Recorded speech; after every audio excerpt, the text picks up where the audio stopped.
He was mine, then he became my stepfather. Emotional English story for beginners, A1, A2 level. I sit on the edge of my bed, holding a cup of tea that's gone cold.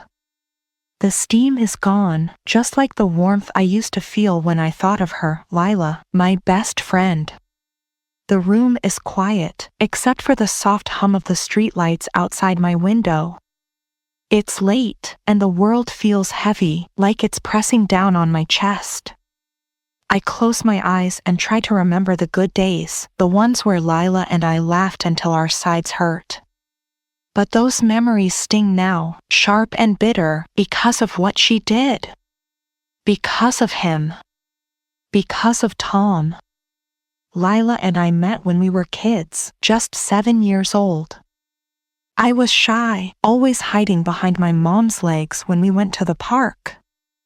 Lila was different, bold, with a smile that made everyone turn and look.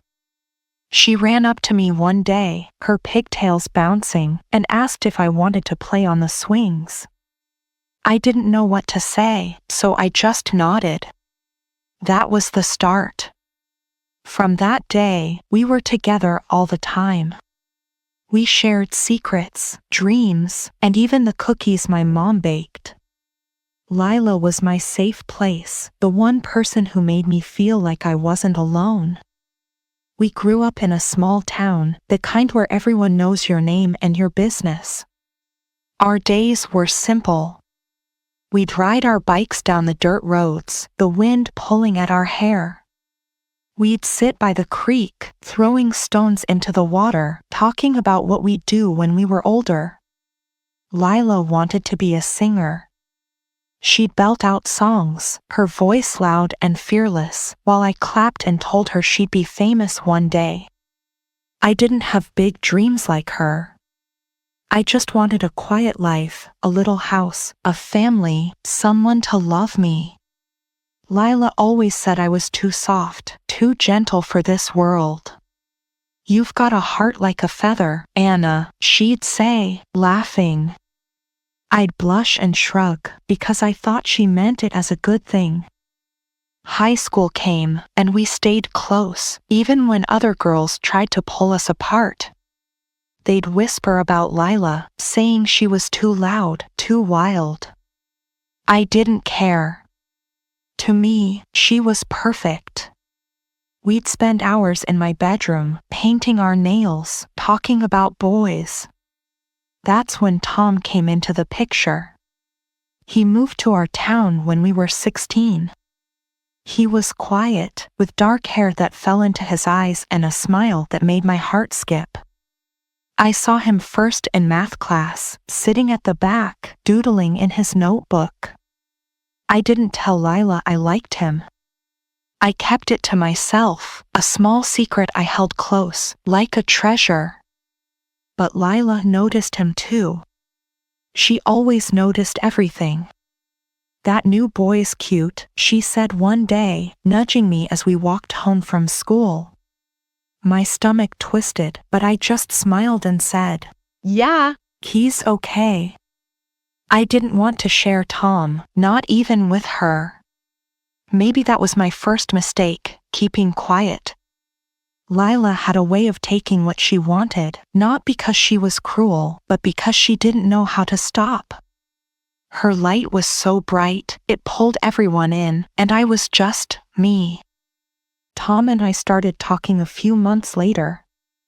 It was small things at first.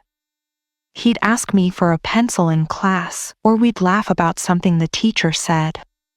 His voice was soft, like he thought before he spoke, and it made me feel safe. One day, he walked me home after school. The air was cool, and the leaves were turning red and gold. We didn't say much, but it felt like enough. My heart was so full I thought it might burst. I didn't tell Lila about that either. I wanted to keep Tom to myself, just for a little while. But secrets don't stay secret in a small town. Lila found out. She saw us one day, sitting on the steps of the library, sharing a bag of chips. I was laughing at something Tom said, and when I looked up, there she was, watching us. Her eyes were sharp, like she was trying to figure something out. "Hey, Anna," she said, her voice a little too bright. "Didn't know you and Tom were so close." I felt my face get hot.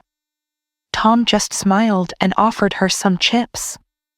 That's how he was, kind to everyone, even when I wished he'd only be kind to me. After that, Lila started hanging around us more. She'd join us at the library or show up when we were walking home. I didn't mind at first. She was my best friend, and I loved her. But something felt different. She'd laugh louder when Tom was there, touch his arm when she talked, flip her hair in a way that made boys stare. I told myself I was being silly. Lila was just being Lila. She wasn't trying to take him. She wouldn't do that to me. One night, we were all at a bonfire by the creek. It was summer, and the air smelled like smoke and wildflowers. Lila was singing, her voice carrying over the crackle of the fire. Everyone was watching her, including Tom. I sat a little ways off, hugging my knees, feeling small.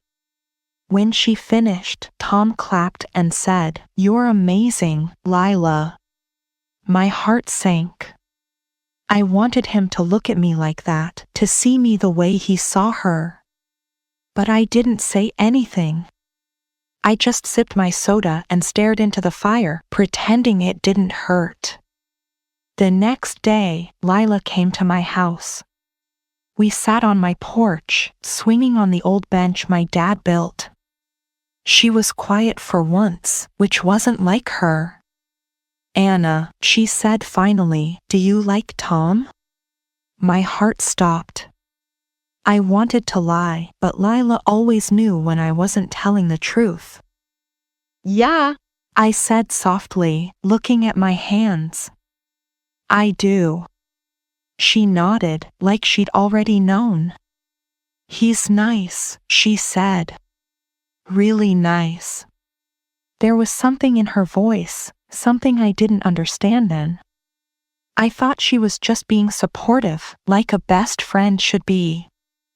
I was wrong. Weeks passed, and things got strange. Tom started spending more time with Lila. They'd talk for hours, and I'd be there, feeling like a shadow. I'd catch them laughing about something I didn't know, or he'd mention a movie they'd watched together. "Why didn't you tell me?" I asked Lila once, trying to keep my voice steady. She just shrugged and said, "It was no big deal, Anna.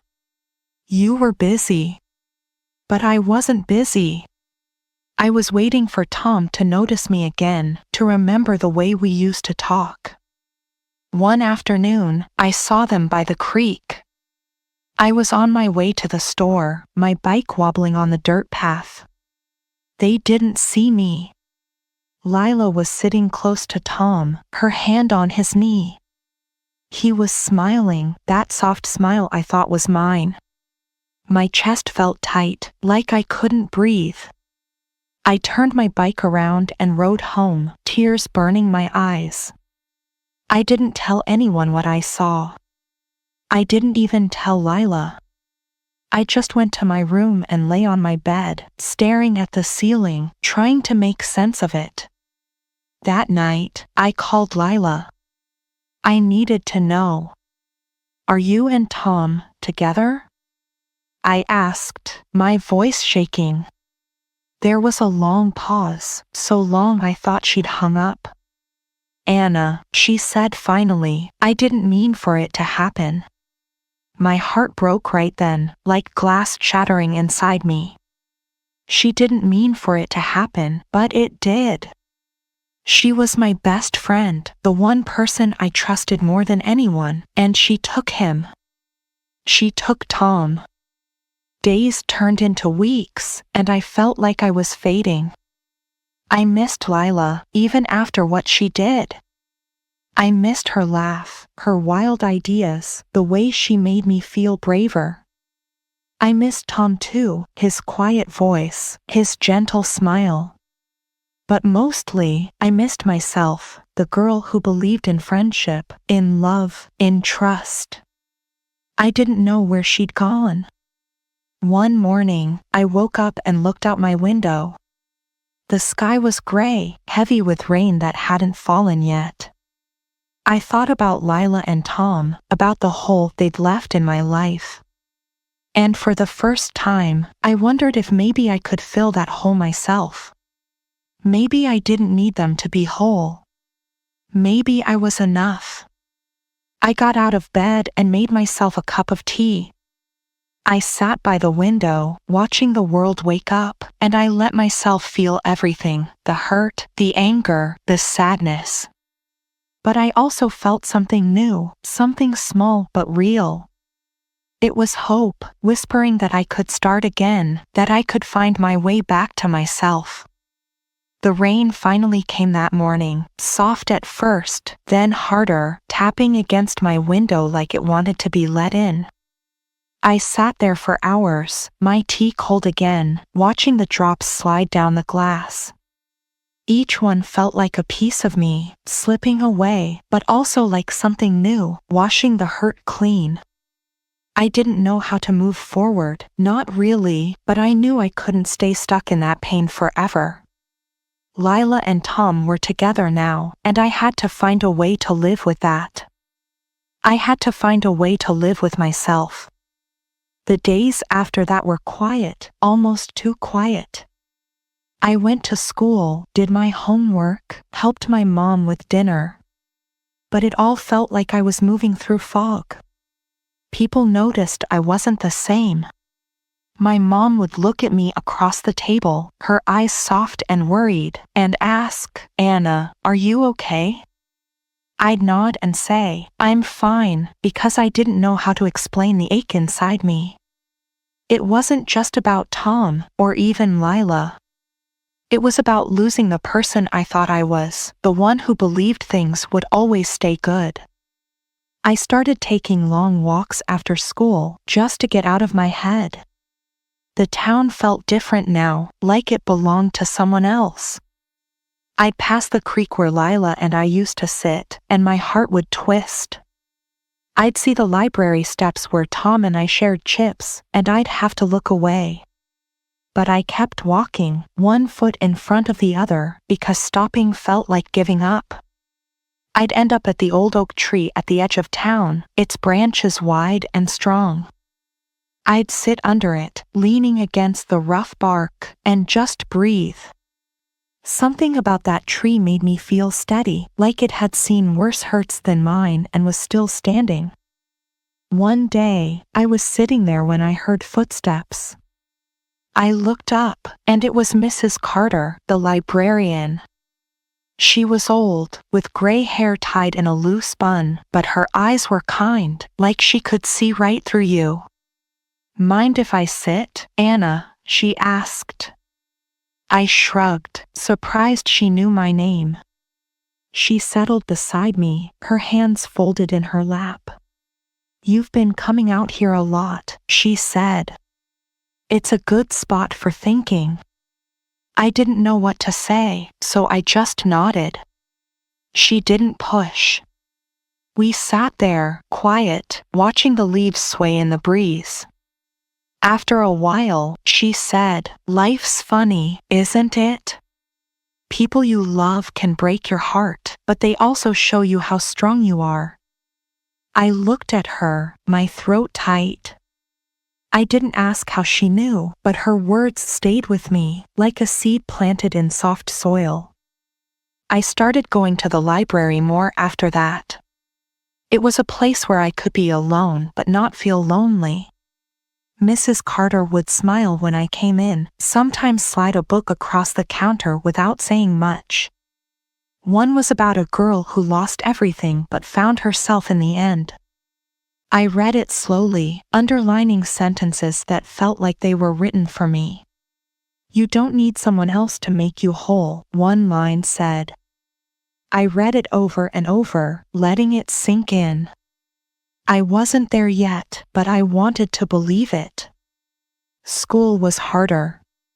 Lila and Tom were everywhere, holding hands in the hallway, laughing by the lockers.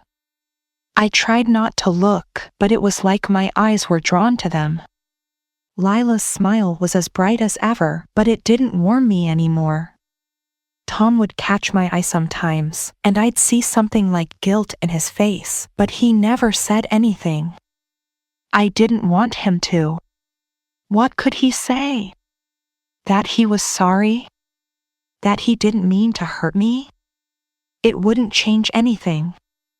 One day, I was in the cafeteria, picking at my sandwich, when Lila sat down across from me. I froze, my heart racing. She looked different, smaller, like some of her light had dimmed. "Anna," she said, her voice soft, "can we talk?" I wanted to say no, to walk away, but I couldn't. I nodded, my hands tight around my tray. She took a deep breath. "I miss you," she said. "I know I messed up. I know I hurt you. I didn't mean to." Her eyes were shiny, like she might cry. I wanted to believe her, but the memory of her hand on Tom's knee flashed in my mind, and I felt that sharp pain again. "Why did you do it?" I asked, my voice barely a whisper. She looked down at her hands. "I don't know," she said.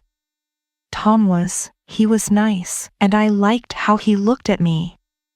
"I didn't think about you. I should have." Her words were honest, but they cut deep. She hadn't thought about me. Her best friend. The one who'd shared everything with her. I didn't know what to say, so I just stood up and left. I heard her call my name, but I kept walking, out of the cafeteria, out of the school, all the way to the oak tree. I sat there until the sun went down, trying to sort through the tangle of feelings inside me. That night, I wrote in my journal for the first time in weeks. I wrote about Lila, about Tom, about the way my heart felt like it was breaking and healing at the same time. I wrote about the oak tree, about Mrs. Carter's words, about the girl in the book who found herself. I didn't have answers, but putting it on paper made it feel real, like I was holding my pain instead of letting it hold me. The next week, I started doing small things for myself. I bought a new notebook, one with a soft blue cover, and started writing little poems. They weren't good, but they were mine. I'd write about the sky, the trees, the way the rain sounded on my roof. It felt like a secret language, a way to talk to myself when no one else understood. I also started helping Mrs. Carter at the library after school. I'd shelve books, organize the magazines, and sometimes just sit and talk with her. She told me stories about her life, how she'd loved a man who left her, how she'd learned to love herself instead. "You're stronger than you know, Anna," she said one day, and I felt a warmth in my chest, like a tiny flame flickering to life. I saw Lila and Tom less as the weeks went on. They were still together, but I didn't let myself dwell on it. I focused on my walks, my poems, the library. I started noticing things I hadn't before, like the way the light hit the creek in the morning, or how my mom's laugh filled the kitchen when she burned the toast. These small moments felt like gifts, like the world was reminding me it was still there, waiting for me to come back to it. One evening, I was walking home from the library when I saw Lila sitting on the swings at the park. She was alone, her head down, her hands gripping the chains. I almost kept walking, but something made me stop. I don't know if it was courage or just exhaustion, but I went over and sat on the swing next to her. She looked up, surprised, her eyes red like she'd been crying. Anna, she said, like she couldn't believe I was there. I didn't say anything for a while. We just swung gently, the creak of the chains the only sound. I'm sorry, she said finally. I know I keep saying that, but I mean it. I was selfish. I didn't think about how much I was hurting you.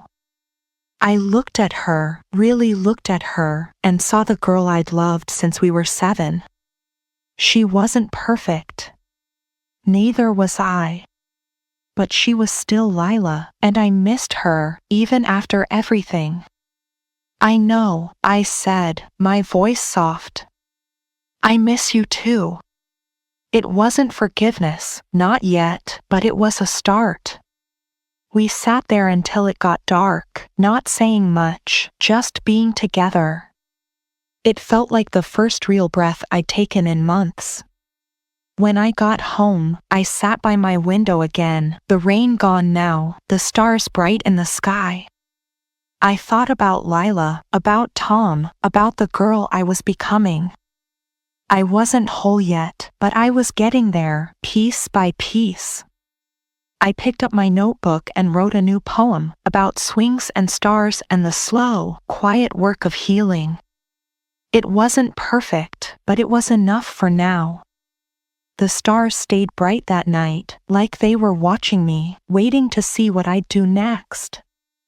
I sat by my window, my notebook open in my lap, the poem about swings and stars still fresh on the page.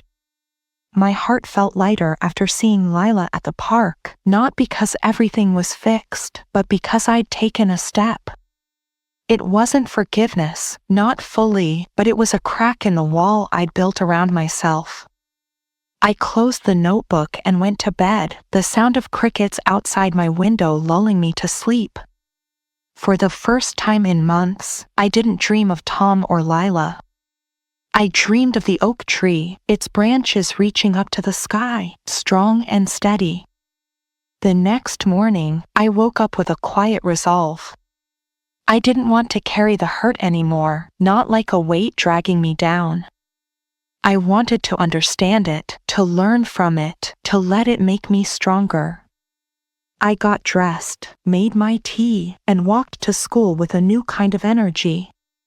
It wasn't loud or bold like Lila's, but it was mine, soft, steady, like the first green shoots after a long winter. I saw Lila in the hallway, and she gave me a small smile.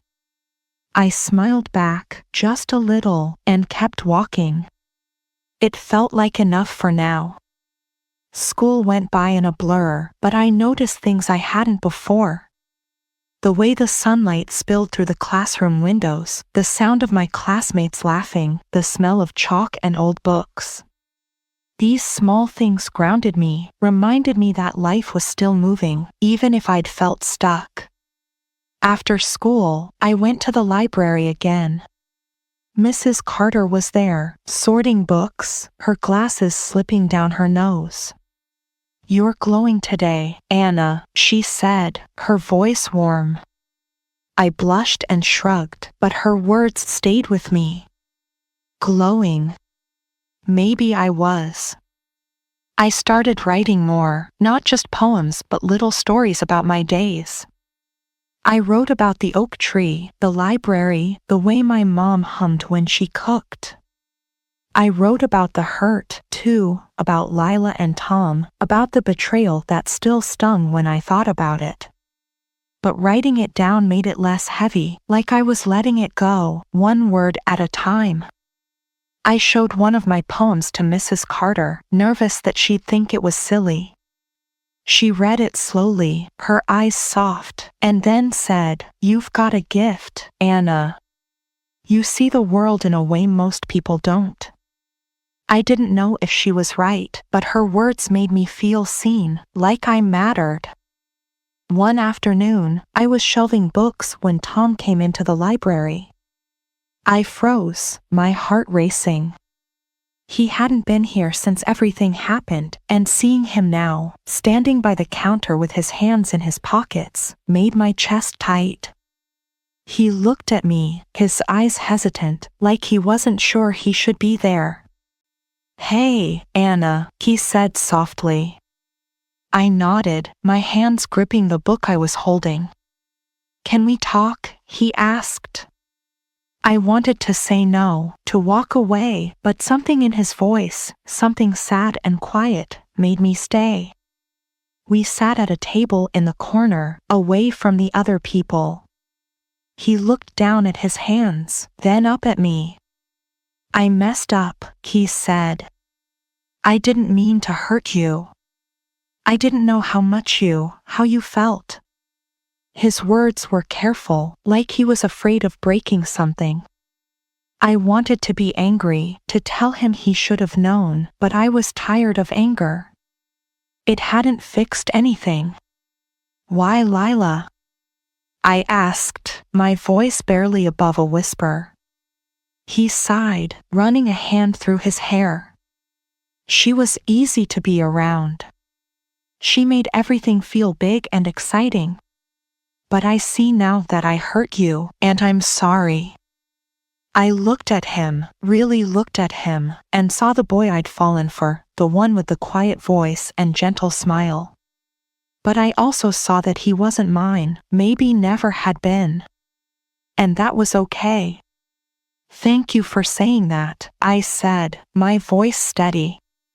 "But I'm okay, now. I'm finding my way." He nodded, his eyes soft with relief and maybe a little sadness. When he left, I felt lighter, like I'd closed a door I didn't need to keep open anymore. Lila and I started talking more after that day at the swings.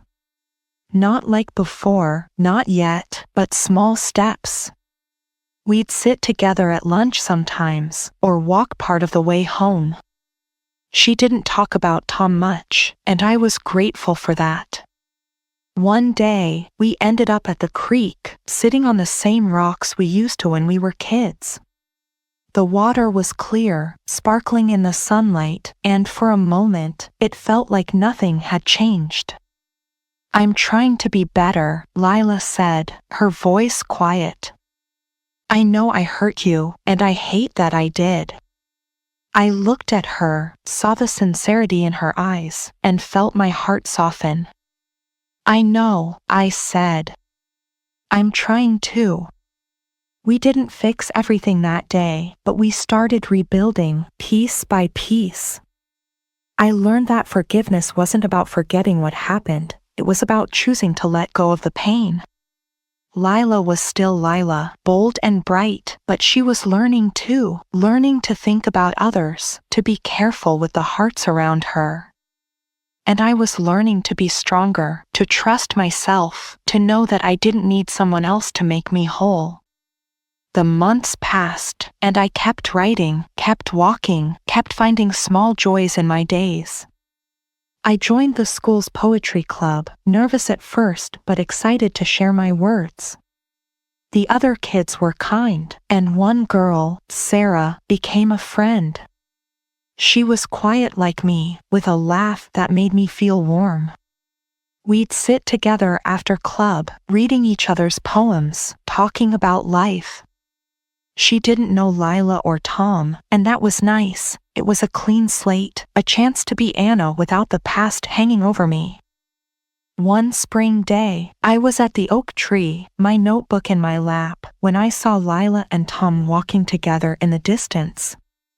They were holding hands, laughing, and for the first time, it didn't hurt. I watched them, and I felt okay. Not happy for them, not yet, but okay. I turned back to my notebook and wrote a new poem about roots and branches, about growing even after storms. When I finished, I closed the book and looked up at the sky. It was blue, endless, full of possibility. That night, I sat with my mom at the kitchen table, eating her slightly burned lasagna and laughing about it. She reached across the table and squeezed my hand. "You're doing good, Anna," she said, her eyes shining. I smiled, feeling that tiny flame in my chest burn brighter. "Thanks, Mom," I said, and I meant it. The next week, I submitted one of my poems to a local contest Mrs. Carter told me about. I didn't expect to win, but just sending it felt like a victory. A month later, I got a letter saying I'd placed third. Mrs. Carter framed the poem and hung it in the library, right by the front desk. Every time I saw it, I felt proud, not loud, showy pride, but the quiet kind that comes from knowing you're enough. Lila and I kept rebuilding, slowly. We'd never be the same as before, but that was okay. We were different now, both of us growing, both of us learning. She started singing again, not for attention but for herself, and I'd listen sometimes, clapping like I used to. Tom was still there, part of her life, but he wasn't part of mine anymore, and I was okay with that too. One evening, I walked to the oak tree, the air cool and sweet with the smell of spring. I sat under its branches, my notebook open, and wrote about everything, the hurt, the healing, the hope. I wrote about Lila, about Tom, about the girl I was and the woman I was becoming. When I finished, I closed the notebook and looked up at the stars, just starting to appear. They were the same stars I'd seen that night after the swings, the ones that had watched me start to heal. I stood up, brushing the grass from my jeans, and took a deep breath. The world felt big, but not scary anymore. I was Anna, with my soft heart and my quiet strength, and I was enough. I walked home, the stars lighting my way, knowing that whatever came next, I could handle it.